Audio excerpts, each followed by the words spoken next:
Hello and welcome. My name is TyrionLanstr. Okay, folks, so right now I wanted to take a look at the weapon depot that was recently available. So there are a couple of things here that I wanted to talk about, and then I'm going to extend that conversation to a little more about the Weapon Reforge ore. So, basically, the Weapon Depot is the new event that they did. We released a couple of new things. We've got a new photo shard, which I'll go to in a second. But we also have, if you go to the total recharge, a way to get the Gorel weapon, which is the Weirwood Battle Axe. And I'll show that in a second too. But basically, this event, we've had a lot of these in the past where it's kind of like a day one, day two, and there are different things you can get. In this one, you need to use motivation, total speed ups. I still need to finish this one. And then if you want to do recharges, you can. It's important to note that the prize of getting all 10 points does not require you to recharge.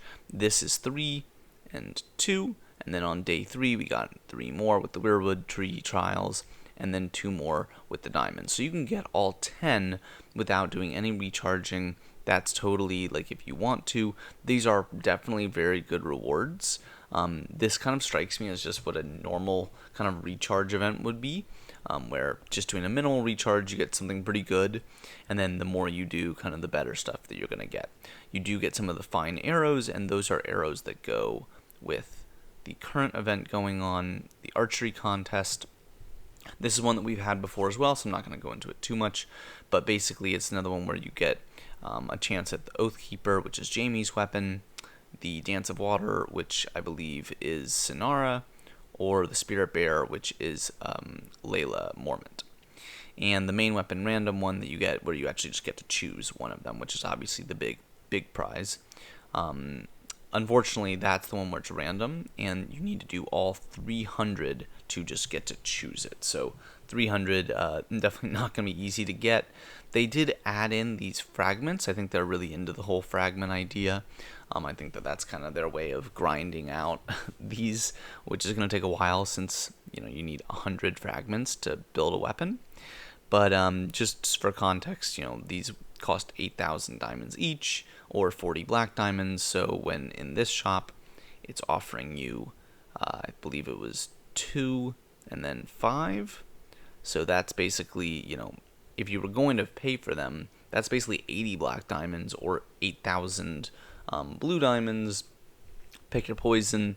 Similarly, this one, for 500 black diamonds, that's getting 5 of them, which would be what 200 black diamonds actually costs, versus just recharging them, or 20,000 blue diamonds. So just for some context about that. And then the last one you get is you get 10 of these, chances basically at a Weirwood Battle Axe. Okay. So that's what's going on there. Like I said, there's lots of chances to get Weapon Reforged ore. As you can see, I've saved up a ton of it, and I'll explain why in a moment. But I want to just quickly go and show the Weirwood Battle Axe that I was mentioning. Sorry, that's the wrong thing. So I'm going to go to the main hand here. Okay, so we got to go down to the Weirwood Battle Axe. Here we go. So as we can see, this is Gorel's new weapon. Gives the basics, spearman attack bonus, total health bonus, and then it does give, improves Gorel's War Soul Awakening, and then it can also increase his army size if you get it to 4 stars. Nothing new here. This is pretty much what all of them are. I think that they've really found a formula here with these ancient weapons. I did want to note for people, like, this is just something I think is important for people to be aware of. So one of these, like, purple weapons that I have, and I have so many of the purple weapons. This one is 3 stars right now. I have it on my Jaime. It gives 23.8% spear attack. If I were to upgrade it again, it's going to give 28% spear attack, which is actually more than that new Weirwood Battle Axe that Gorel gets would give. Unless you're upgrading their stars, it's really better to use a lower quality equipment that has a higher star count. So this only is true for the purple. Even the blue ones, I think I'd probably use a purple one for instead. I'm using a few of them that are 4 stars just because those are good. But I mean, really, like, these purple ones, I got 23.8% if I get it to 3 star, 19.6% if I get 2 stars. I like that. I think that's pretty good. Obviously, I'm using all of my gold ones that I have because they give 20%, but just be aware that the ancient ones aren't like so important. Sometimes getting a lot of the purple or the gold is actually going to be better because you can only use one of these red weapons at a time. So just be aware that there are other things that are good. Okay. So the last thing I just wanted to go back to with the weapon depot is the fact that it gives 80 of these weapon reforged ores in a couple of different places.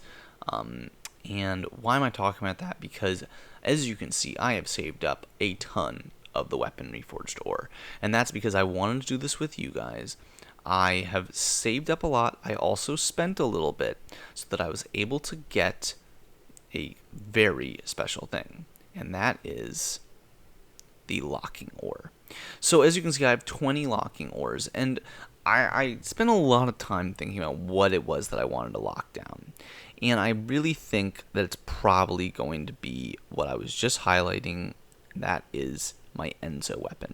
So why would I lock this? Well, I've got 6% enemy infantry health reduction and 9% cavalry defense. They're both green, they're both pretty small, but I've got 14% cavalry attack.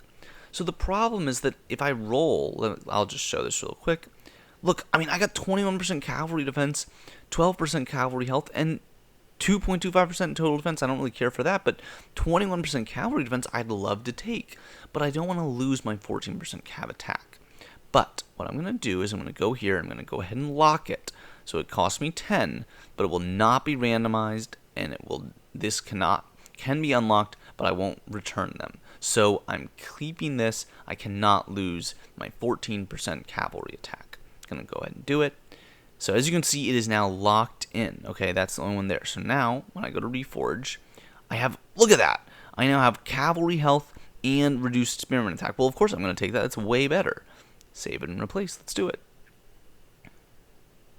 Okay, and as you can see, my cavalry attack is still locked. So I can keep rolling this and see if I get something better. No, that's not better. Let's keep going. No, that's not better. And I can basically do this as much as I want, and I know I'm going to keep my cavalry attack.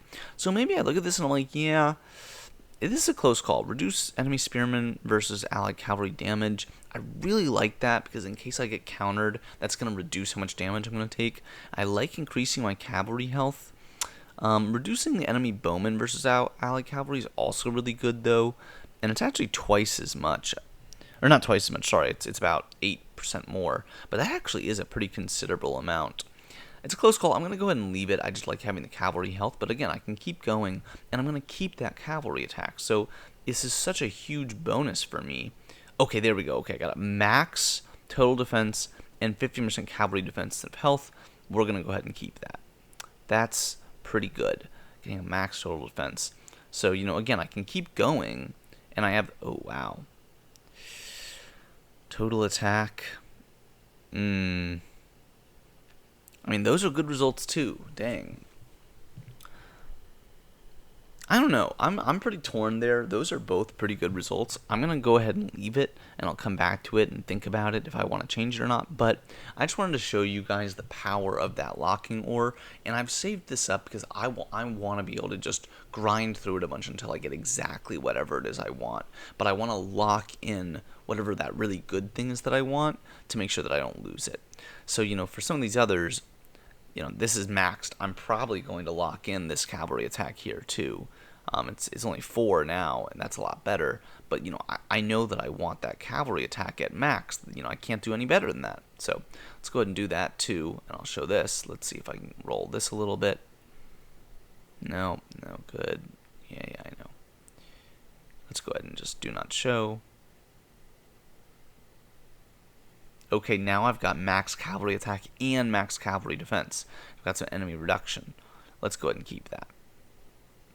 So I hope this is just illustrating to you guys what the power of this is and why it's important to have so many of these weapon reforged ores.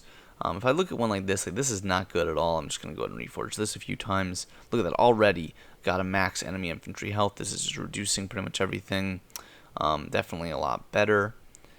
But again, I can just keep reforging, and I have so much that it's really not even of concern to me. and I can just keep waiting until I get something better. I keep going. Wow, that's pretty good. We'll hold on to this one. I think that one might be an improvement. Okay, so anyway, I hope you guys get the point. I just wanted to kind of show that, and that's why I've been stockpiling it so much, because I was waiting until I could get that purchase, and now I can kind of re-roll a lot of it, knowing that I have that locked in, and I'm going to get to keep that. So I hope this was helpful. Hope you guys learned a thing or two, and until next time, my name is TyrionLanstr. I'll see you then.